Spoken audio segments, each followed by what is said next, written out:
Dear students, welcome to the digital classroom of Krishnodhi Convent Senior Secondary School, Bagpat. I am your teacher Abhishek Mittal, and today we are going to critically analyze the scene act first, scene second. Okay, we have read act first, scene second already from the main textbook, but today we are going to analyze it critically. Okay, so in this long scene, the dramatist narrates all that has happened before. So this was the longest scene in this entire play, and the dramatist has narrated all that had happened before. Okay, in the past life of Prospero and Miranda. The scene also gives the hints about what has to come after. So we have also got little slight hints that what we are going to see in the future when this play unfolds.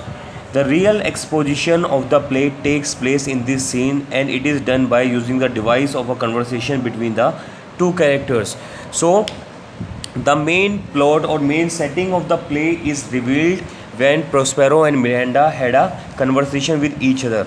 Because when the play opened, we saw a shipwreck. Okay, we saw a tempest in the sea, but we did not know why that was happening and who raised it. Okay, we did not know anything. Then we came to know that Prospero has raised it. Then why? Then the question aroused why. So all those answers we got in this particular scene. Prospero and his daughter Miranda converse with each other. Prospero tells his daughter how they landed on the island. Prospero, in his speech, establishes a connection with what has happened in the first scene. So, here Prospero narrated everything to Miranda and consequently to the readers as well.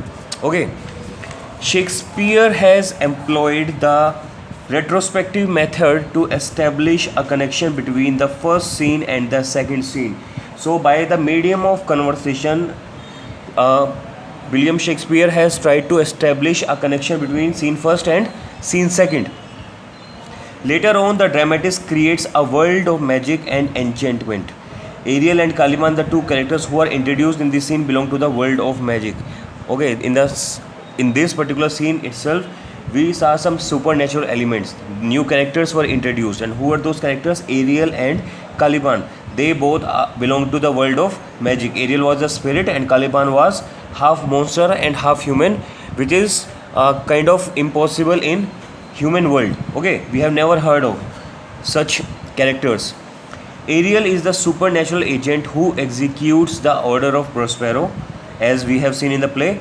The shipwreck is caused by magic. Okay, the shipwreck and all those passengers who were on board the ship were brought to the shore by Ariel, by the magic of Ariel. Passengers are set ashore on an unknown island by Prospero's magical power. So, Ariel, who works on command of Prospero, is kind of embodiment of Prospero's magic. Okay, Prospero is a learned magician. He has so many magical books and also he controls Ariel. So, through Ariel, he used to do most of his work. Caliban is contrasted with Ariel and is employed by Prospero to fetch wood and perform other menial tasks. So Caliban is kind of opposite to Ariel. Whereas Ariel do all the important tasks of Prospero, Caliban is employed just to fetch wood and do all the menial tasks. Okay, and that is because of one misdeed of Caliban towards Miranda.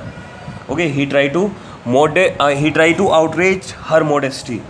He tried to rape her. Only then Caliban, this Prospero became harsh on Caliban. Otherwise, in the beginning, we have seen that Prospero took him just like his own son. Again, in this world of magic, the music of the invisible Ariel lures Ferdinand and brings him in front of Miranda. So, yesterday only I have told you that it was because of the magical spell or music of Ariel, magical charm of Ariel, that Ferdinand was brought in front of Miranda or just near Prospero's cell. Both Ferdinand and Miranda see each other for the first time and fall in love with each other at first sight as Prospero had planned. So it was all according to the plan of Prospero that Ferdinand and Miranda will see each other and hopefully they will fall in love. Okay, here they have not employed any magic to make them fall in love. Just he had planned that when they will saw each other, probably they will fall. Okay, he just hoped that, and it actually happened. He did not use any magic to just make them fall in love with each other. Okay, there is no use of magic here. We are thus prepared for the future action in a rapid sequence of scenes. So now we are future actions is going to unfold before us, and we have got a fair bit of idea what we are going to see in the play next. Okay, because Prospero has told everything to Miranda, why he has brought those passengers here, what they have done to him, and now what he is going to do them. Okay, he could have killed them easily in that tempest, but he intentionally did not want to kill them. He just want to make them realize their mistake. So we know what we are going to see, but we don't know how he is going to do that. Okay, how he is going to make them realize their mistake. We are curious to know what will happen to Prospero's enemies and to the love between Miranda and Ferdinand. So there is an element of curiosity in this particular play, because we do not know how he is going to avenge his whatever they have done to him, his enemies what they have done to him, how he is going to make them realize, and also how the love between Miranda and Ferdinand will continue. Okay, how they are going, it is going to unfold. Will they be able to marry or not? Okay, so there are so many interesting bit that is left to be unfold before us. Okay, I hope you have understood. Thank you and have a nice day. If you have any doubt, please do ask in the live class. Okay.